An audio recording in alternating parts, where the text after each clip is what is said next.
Good afternoon, and thank you for joining us today. This media briefing is taking place at the Wisconsin Department of Military Affairs, where staff from multiple state agencies have been working out of the State Emergency Operations Center on the ongoing response to COVID-19. Today's briefing is being carried live on YouTube. Joining us today are Major General Paul Knapp, Wisconsin's Adjutant General, and Department of Health Services Deputy Secretary Julie Willems Van Dyke. They will be providing an update on the important work that continues to take place here at the SEOC. After some brief opening remarks, we will open the line to questions from reporters in the order in which they RSVP'd for this event. We will go first to Major General Paul Knapp, Wisconsin's Adjutant General. Good afternoon, ladies and gentlemen. I'm Major General Paul Knapp, and I'm Wisconsin's Adjutant General. In that role, I command the 10,000 citizen soldiers and airmen of the Wisconsin National Guard, and I'm responsible for overseeing Wisconsin Emergency Management and our State Emergency Operations Center, otherwise known as the SEOC or SEOC. Once again, I'd like to thank you for taking the time to join us this afternoon as we give an update on our efforts in response to COVID-19. The Wisconsin National Guard is busy with more than 1,000 citizen soldiers and airmen serving in direct support of the state's response to the pandemic. Several mission highlights include the mobilization of specimen collection teams in an effort to increase the state's COVID-19 testing capacity. We have established testing at a number of senior living facilities, correctional institutions, and other organizations. We are also conducting call center operations to assist with notifying people of their results. Other ongoing missions include a warehousing mission where soldiers are receiving shipments of personal protective equipment, also known as PPE, repackaging them and distributing them across the state. We are also involved in shipping testing supplies all across Wisconsin.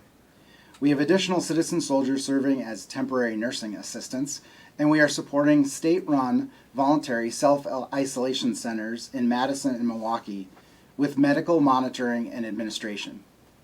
We have another team supporting the Dane County coroner assisting with mortuary affairs operations. We continue to work hand in hand with our partners across the state and at the local level in support of Governor Evers' COVID-19 response.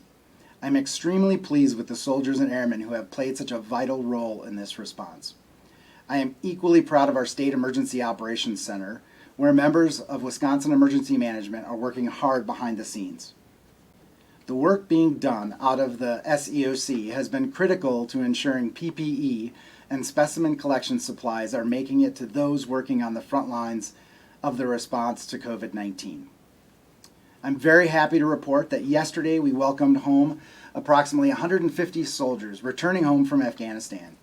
These men and women are part of the 1st Battalion, 128th Infantry Regiment. I want to stress that the return of these brave soldiers is not COVID-related, but part of a planned drawdown in Afghanistan that was announced earlier this year. I look forward to answering your questions, and again, thank you for the opportunity to provide an update on the state's response to the COVID-19 pandemic. Thank you, General. We will now hear remarks from DHS Deputy Secretary Julie Willems Van Dyke. Good afternoon.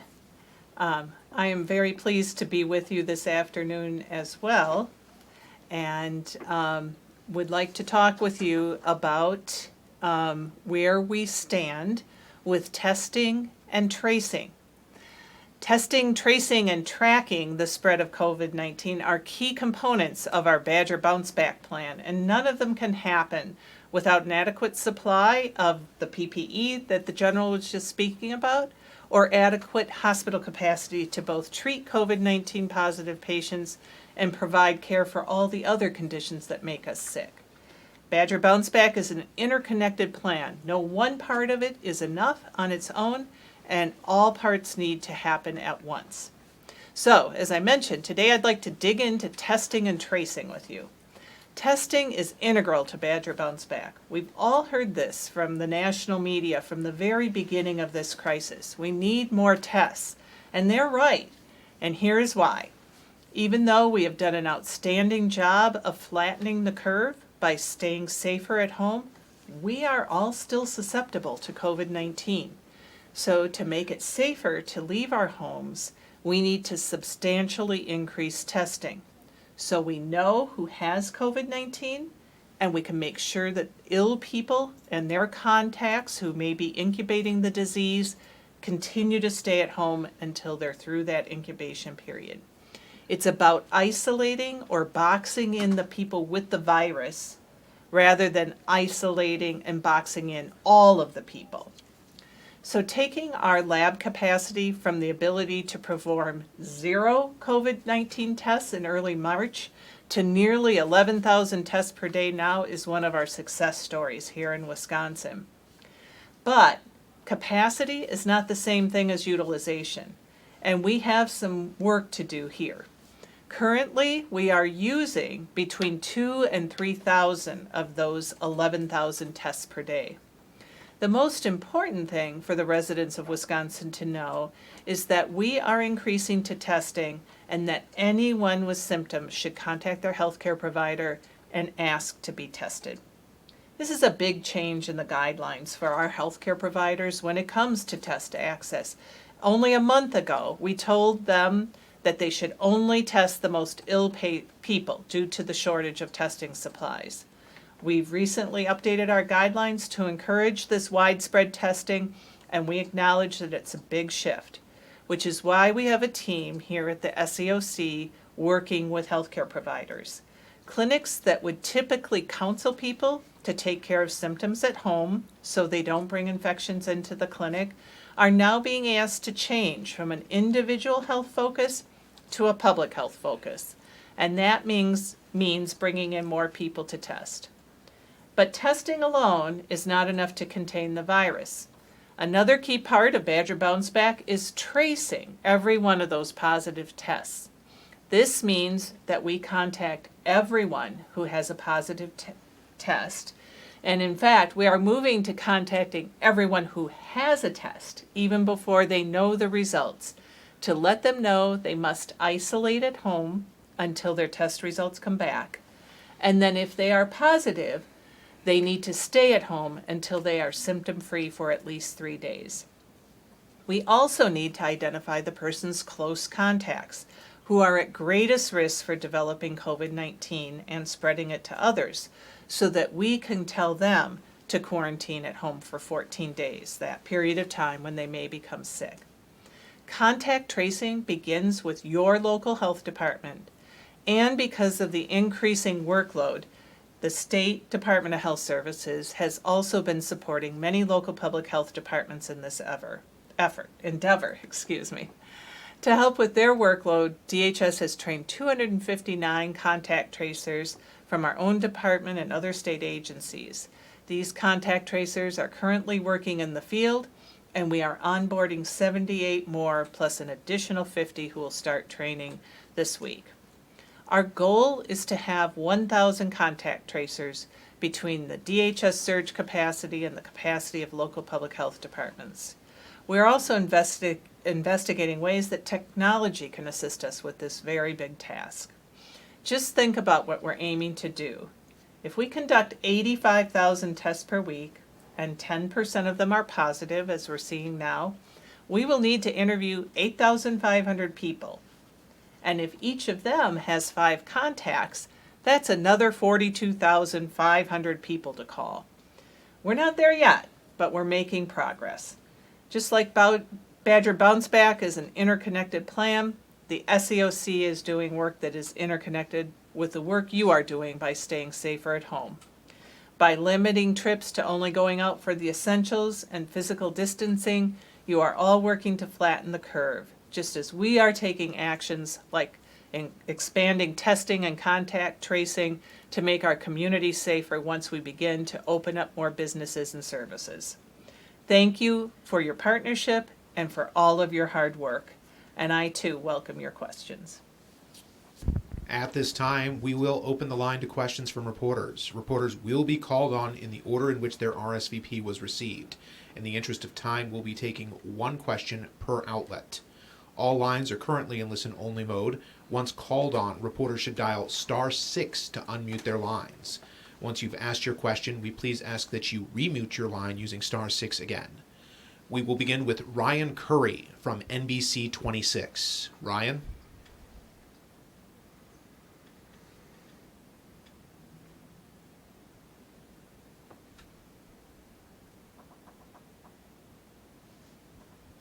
Star 6 to unmute Ryan. All right, next we will go to Danny Maxwell with WKOW TV. As a reminder, Star 6 to unmute your line. Hello, hi, thanks for taking our calls.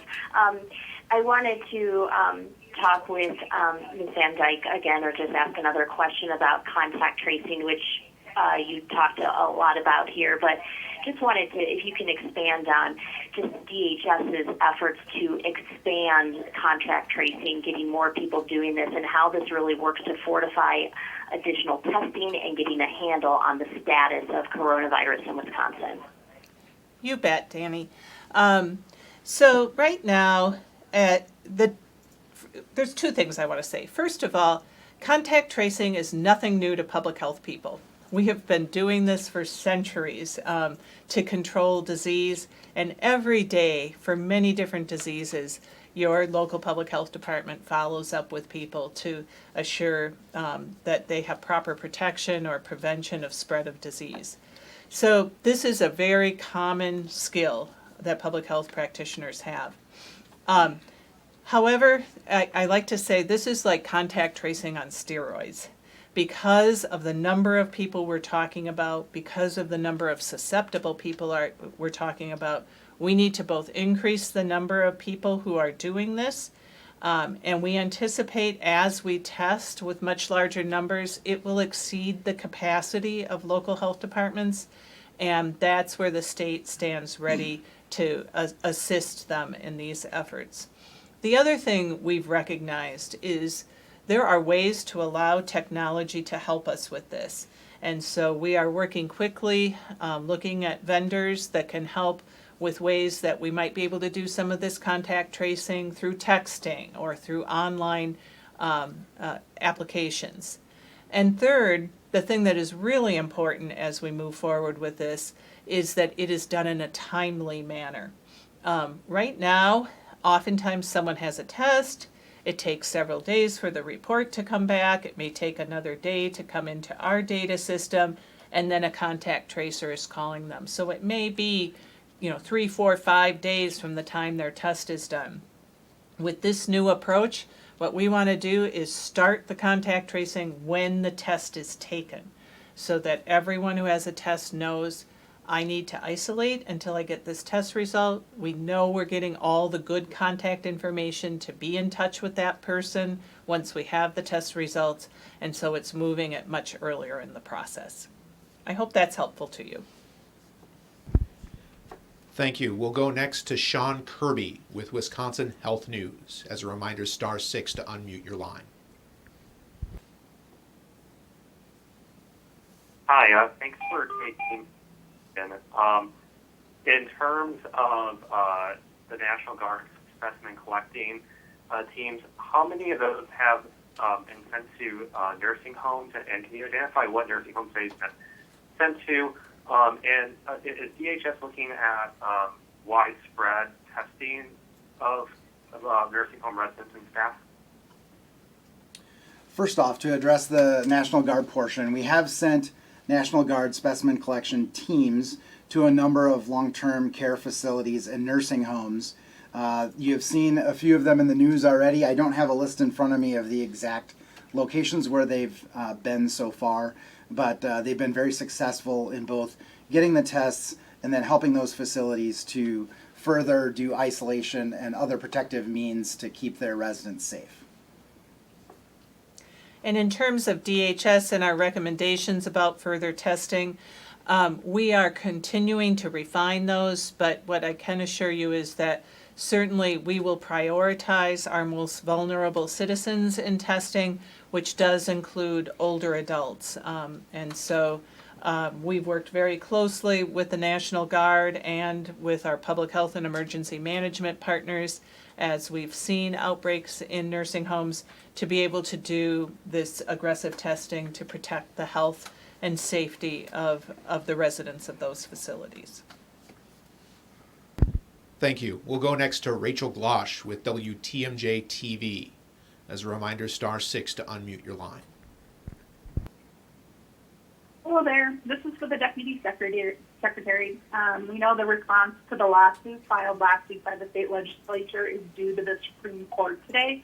Will the Department of Health Services be responding? And if so, can we get a copy of that response? The Department of Justice is handling the response to that, and so I would direct you to them for that, a copy of any of the materials. Thank you. We'll go next to Taj Mahal with WMTV NBC 15 in Madison.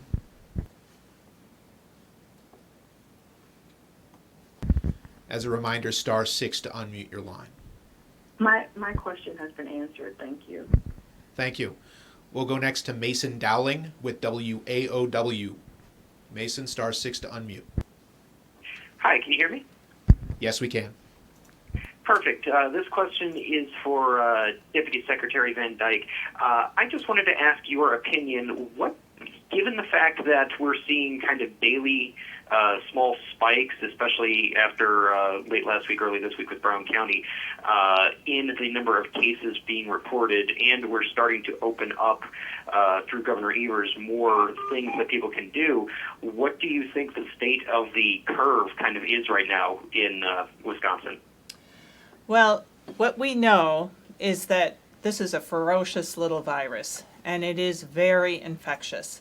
And so we anticipate that we will continue to see spread of this virus, especially when people are in situations where they may be working closely together. And so the kinds of things that have been opened up in terms of the governor's new safer at home orders were things that are very low risk, that do not have much person-to-person contact, but could help a little bit in the economy and a little bit in terms of people's sanity and being able to get outside and do things with the increased rentals of outdoor equipment. And so this is going to be a balancing act on a tightrope walking forward. We want to do things as we can to make it safer to open the economy. We all are going to need to change our behavior and continue to change our behavior even as we go out. I think we will start to see things like face masks out in public as the norm rather than the exception. We need to remember what 6 feet apart is. We need to make changes in work sites. We have many work sites still ongoing right now. And as much as possible, we need to be working with employers to think about what are the things we need to do good infection control, good physical distancing, putting barriers in place between people to reduce transmission of the spread of the virus. And all of that will be necessary as we continue to open up more to reduce disease transmission and minimize the number of spikes we see in positive cases.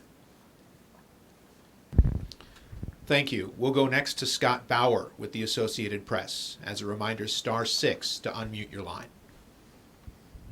Hi, thanks for doing the call again today. Can you both give an update on positive cases tied to the election, including among National Guard members? Great, I'll start off with that one. Being that we're over 2 weeks out from the election, I don't anticipate any updated numbers past beyond what we talked about the last time that we met and what's already out there in the news.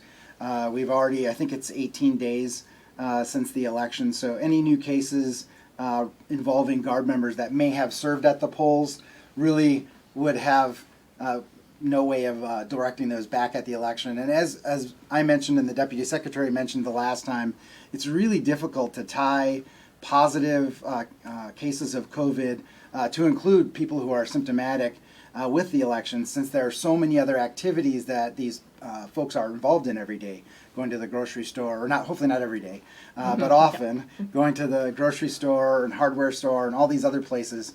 So again, being it's this far from the election, I wouldn't want to speculate any further as to the results beyond what we've already seen.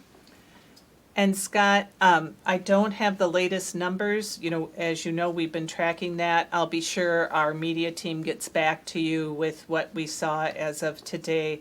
But again, as the general said, we're getting to the point where the door would be closing on those. And after the first week of May, we will no longer be asking that question about the April election. Of course, we will ask it as future elections occur. Thank you. Next, we'll go to Artemis Mostagian with CNN. As a reminder, *6 to unmute your line.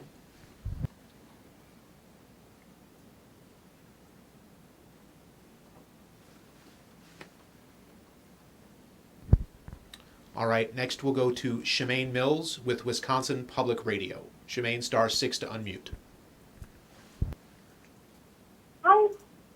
I would like an update on the isolation centers, not only in Dane and Milwaukee County, but I'm wondering if there's one set up in Brown County with their surge of cases. Thank you. Yes, there are actually 2 isolation centers in Brown County that the community set up. They had actually set up those isolation facilities, as I understand, earlier in the epidemic in case of the need for people to isolate them and in preparation for any type of surge in cases like they are seeing. So a big shout out to Brown County for their good work in being proactive and setting up those facilities within their community. Next, we'll go to Addie Bink with WFRV. Addie, *6 to unmute your line. Hi, thanks for taking my call. I was just wondering if you could tell us at all if the National Guard is in Brown County helping the local health officials with this spike that we were just talking about.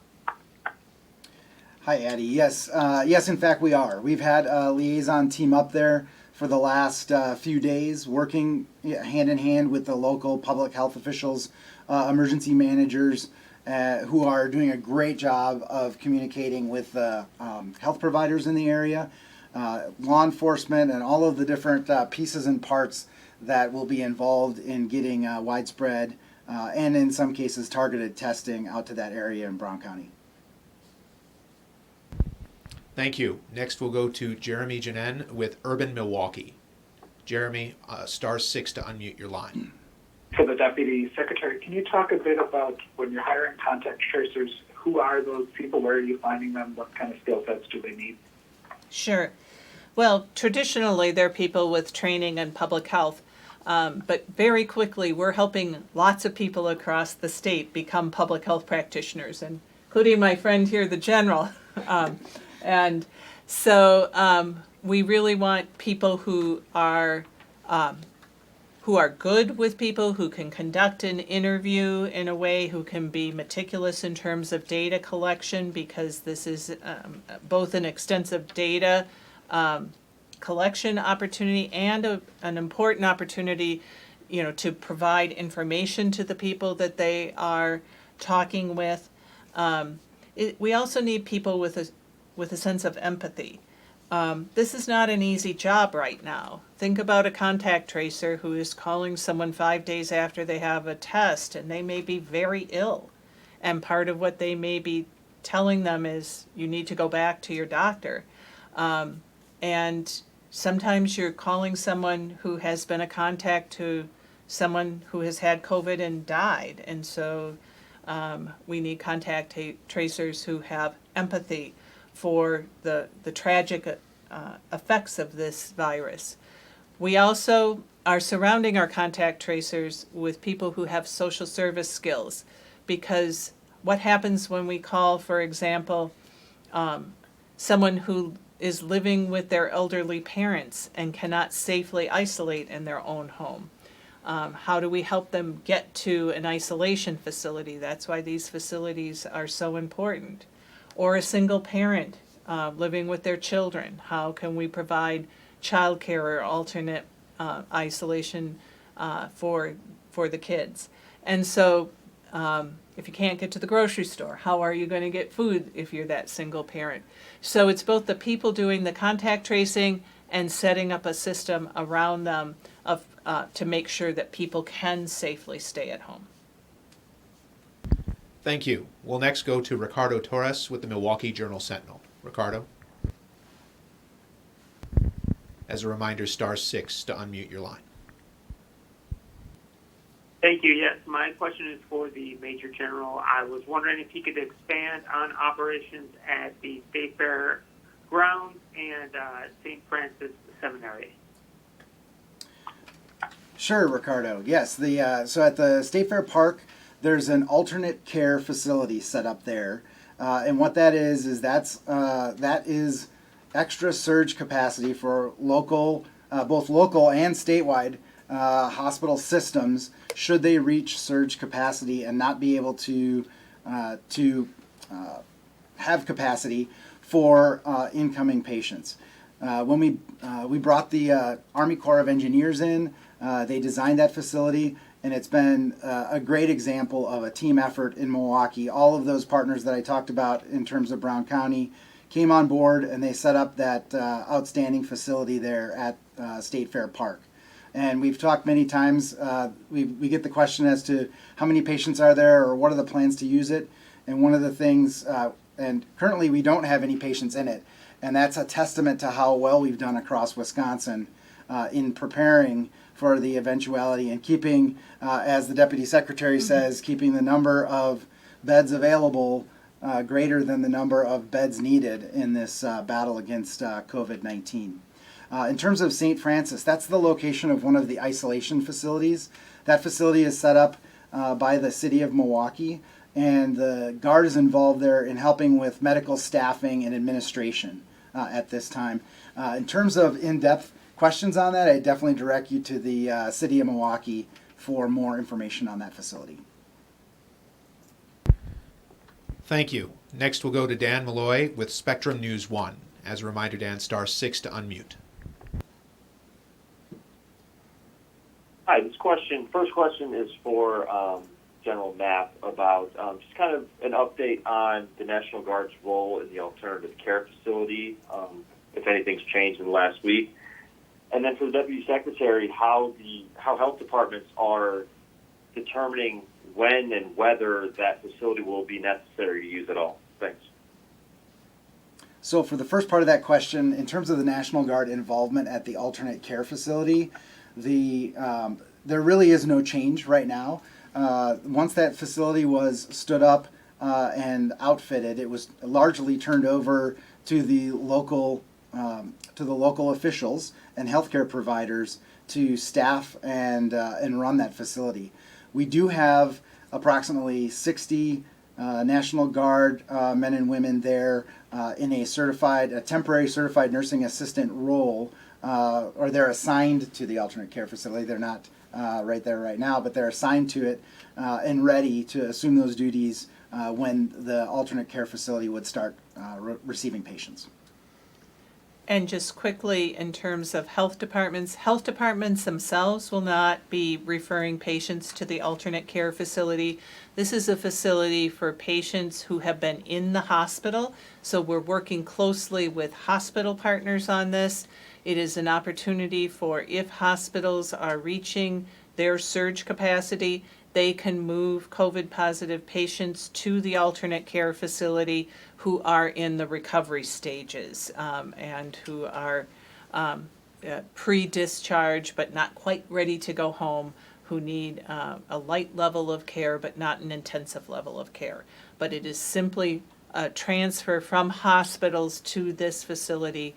They will not be admitting patients directly. Thank you. Next we'll go to Pat Pablett with Wisp Politics. Pat, *6 to unmute. For the Major General, of the troops returning from Afghanistan, have any of those tested positive for COVID-19? So a quick answer to that is no, but thanks for asking that question because I can kind of explain the process of how we get troops from overseas back to Wisconsin. So first of all, when returning soldiers or airmen are redeployed, they come back on charter aircraft. That's normal operating procedure, not just part of COVID.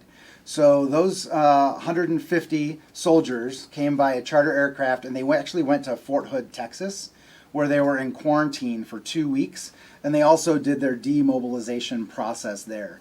So those soldiers who are now back in Wisconsin, thankfully, went through that quarantine process. We did not have any issues with COVID-19 with them.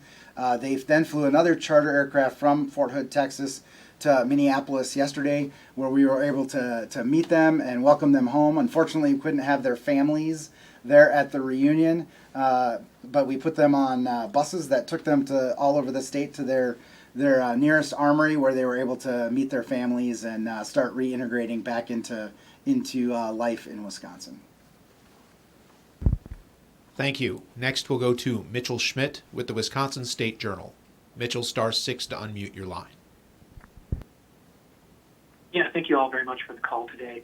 I know you touched a little bit on this, but in regards to the existing isolation facilities in the state, I was wondering if you might be able to speak. I mean, do you guys know roughly how many people have been using those facilities? And then kind of piggybacking off that, is there any update available on the alternate care facility at the Alliant Energy Center? So we have had people using both the alternate care facility that was stood up in Madison and Milwaukee. I apologize. I actually thought about getting those numbers before today, and I forgot to do so. So again, our colleagues on the media line can assist you with the exact numbers in terms of those facilities. I think one of the things about these facilities, you know, we've never been full in the isolation facilities, and I am cautious about us saying we don't need them too soon, because as we begin to open up Wisconsin and more of us go out to more places, as we said earlier, we will increase the risk for disease transmission. And that is likely when we may need those isolation facilities more than we do right now. So I think it's an important resource that we keep at our fingertips, especially as we start to move from mitigation, safer at home, to containment, as at the point in time we're ready to move into the first phase of Badger Bounce Back. In terms of the alternate care facility in Dane County, the decision has been made to hold on that. We have made the contact with the Army Corps of Engineers, and initial designs are done, but based on where we're at with the pandemic, we don't see an imminent need for that facility. But if things should change, that will we can reinstitute those plans moving forward. And Mitchell, we can follow up with current numbers on the isolation facilities after the call. Next, we'll go to Cami Rapson with WBAY. As a reminder, *6 to unmute your line. Cami?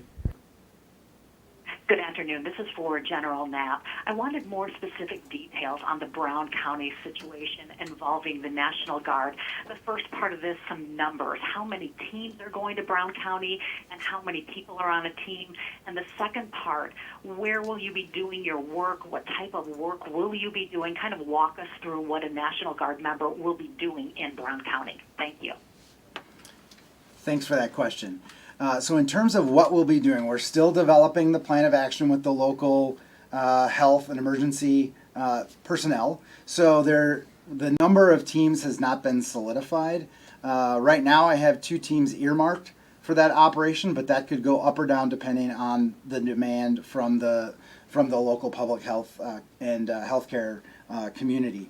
The way that works is what we do is we send up advanced teams to an area like Brown County that has an outbreak, and we work with those individuals to pick out both a location and a method of testing.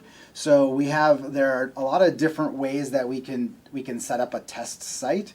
There are, in fact, we've already done all of these methods, and basically one of them is to do it in conjunction with an already existing healthcare facility. I know that in the Brown County area there are already existing drive-up test capabilities in the area. I know some of the healthcare providers already have that capability there. We have that capability to augment them or to set up new centers. The second one would be to actually go into a specific workplace or congregate care setting, such as a prison or a long-term care facility. So that's one of the things that we're looking at in Brown County due to the what I'll call an outbreak in some of the industries there in Green Bay. And then the third one would be to set it up an actual community-based testing site that wouldn't be attached to either one of those that I already mentioned, and it would be a true community-based testing site that there would be certain parameters advertised, and then the people meeting those parameters would be able to then show up at that test site and get tested. So in addition to that, I want to take this opportunity to talk a little bit about the GARD role there, and more specifically what we are not doing. One of the things that we've heard a lot of concern in some of the communities throughout the state of Wisconsin is that we in some way are involved in enforcement of laws, or that we are worried about other things other than the testing effort. And I want to assure you, and I hope that you can pass on to your viewers and listeners and readers, that the National Guard is supporting DHS and the state effort strictly in specimen collection, testing, and follow-up call arena. And we do not have play any role in any other type of law enforcement action as it would apply to the testing centers. I think that's really important. We've worked really hard in terms of outreach with some of the communities in dealing with the public health officers and them doing the outreach to talk to local spiritual leaders, local community leaders that can help reassure people that we really just need to get a handle on the testing of people so that we can, as the Deputy Secretary said, box in the virus. And that's really all we're concerned with. Thank you. Next, we'll go to Chuck Kornbach with Milwaukee Public Radio. Chuck?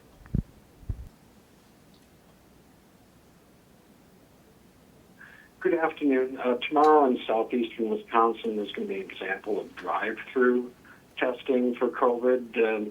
I guess I'm mainly asking Deputy Secretary Van Dyke, is that type of thing you want to see? And also, could you clarify or maybe expand on what you said earlier today about where the testing is underutilized? Mm-hmm. Sort of a two-part on testing. You bet. So absolutely, we anticipate seeing more of these mobile or drive-through clinics, and we absolutely support those. One of the things that makes those particularly helpful in this situation is that when we conduct a test for COVID-19, whoever is conducting that test needs to be wearing personal protective equipment. Just think about it. You know, you're putting a nasal swab up, which makes aerosolizing of secretions part of that process, and that you have to be pretty close to be able to do that. So by doing this through these testing sites, either through the National Guard or through healthcare organizations who may be setting them up, you can have people who put PPE on for the day and do multiple testing and not burn through as much PPE. So that's why it's an incredibly effective and efficient way of collecting test results.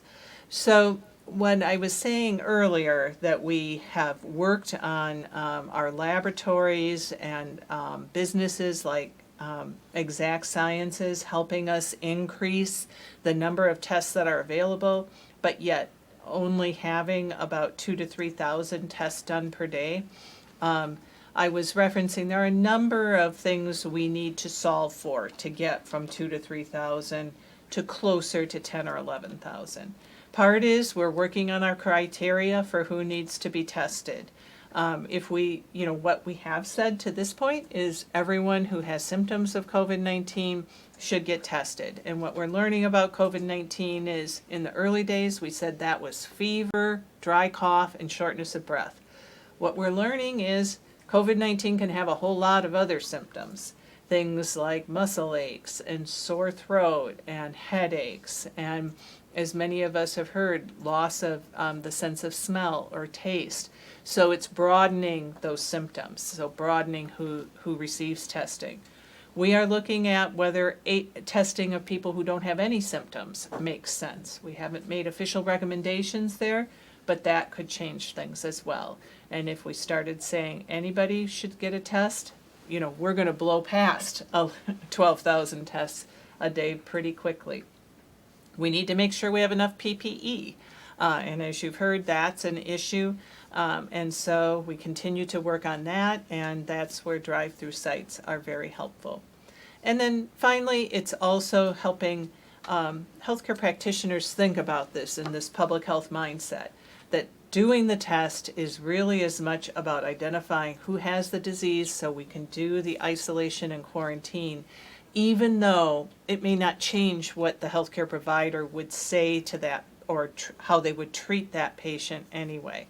Because while COVID-19 is a very serious illness and has a higher fatality rate than we see in usual influenza, it still is a relatively mild illness for many, many people. And so we want to be able to give people good counsel if they're just having mild symptoms, and also give them good counsel for what to look for if they need more intensive health care. So it's a shift from a medical model, an individual model, into a public health model. And we're all working to make that shift together.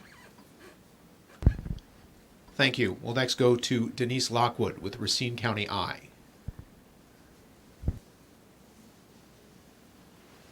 Hi. So I wanted to ask a question around the accuracy of the COVID-19 test. It's been called into question specifically by Dr. Osterholm with the University of Minnesota. He wrote an opinion piece today in the New York Times calling the test shoddy because they have issues around sensitivity and positivity. Can you speak to that? And also, what vendors are we using? Where are these tests coming from? I'm sorry, I cannot speak to Dr. Osterholm's article. I have not read it or studied that. I can speak to where tests are coming from. 48 labs across our state are providing tests. So, everywhere from UW Health to Freighter to Gunderson Clinic to Marshfield Clinic to systems across our state have stood up this kind of testing in their own laboratories. In addition, Exact Sciences here in Madison has stood up testing and is a new producer of these tests. They have gone through FDA approval of their test, and we feel very confident about the results associated with those tests. We've also had a lot of people ask about home tests, and this is an emerging area of work around testing, and we are supportive of the possibility that home tests bring for us, but as Dr. Osterholm sounds like he talked about, we want to be sure that we have adequate specificity and sensitivity before we do that. And the last thing I'd say about this is there is no lab test in the world that is 100% perfect. All lab tests will have some false positives and some false negatives. That's what sensitivity and specificity means. And so, we seek to have the lowest rates of those things, but they will on occasion happen. And that is why we all need to, a lab test is one part of the picture, and we also always need to continue to look at the patient and see how the patient is doing and what the symptoms are, and never hesitate to evaluate further, including repeating a test if necessary. We'll next go to Tabitha Wethel with WISC TV.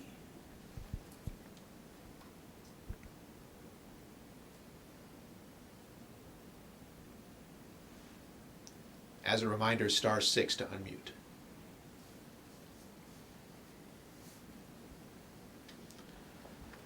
All right, our last question will come from Jessica Van Egrent with Up North News.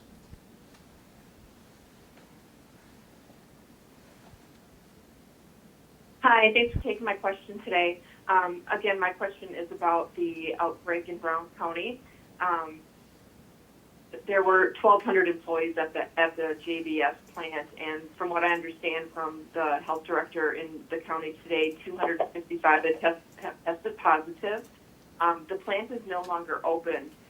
While it was open, the employees have the ability to get tested there. Do you find it a priority to reach out to employees from that plant at their homes and test them? As General Knapp has said, there are ongoing conversations about how to strategize the testing in Brown County, and certainly reaching out to those JBS employees is part of that planning process. Thank you, and that will conclude today's call. As a reminder, this broadcast will be available on the Department of Health Services YouTube channel. In addition, you can find the latest update on COVID-19 information in the state of Wisconsin on the Department of Health Services website, the website of Wisconsin Emergency Management, and the website of Governor Tony Evers. Thank you for joining us today.